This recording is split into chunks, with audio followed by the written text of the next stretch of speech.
Programang ito ay rated SPG, striktong patnubay at gabay ng magulang ang kailangan. Ilang beses na ngang itinanggi ni Tanggol na wala siyang gusto kay Bubbles. Totoo ito dahil kaibigan lang talaga ang tingin niya kay Bubbles.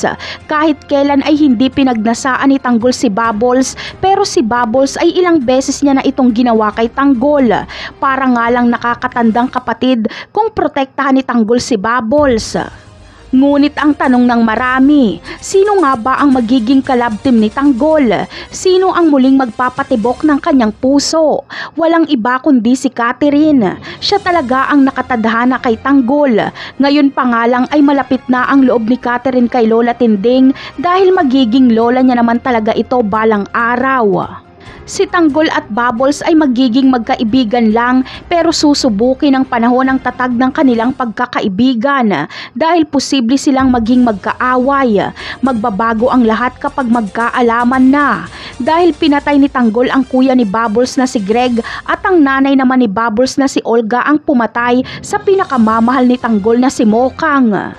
Gagawin ni Tanggol ang lahat para maiganti si Mokang kaya hahantingin niya si Olga.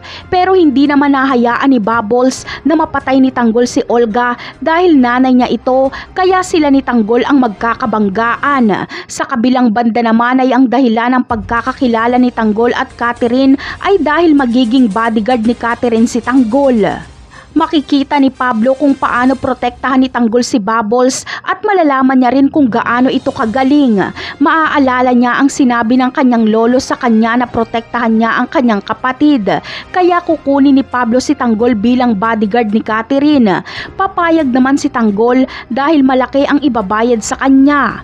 Ito na ang simula ng kanilang love story dahil agad nagagaan ang loob ni Catherine kay Tanggol. Yan ang aabangan natin sa mga susunod na episode. Paalam!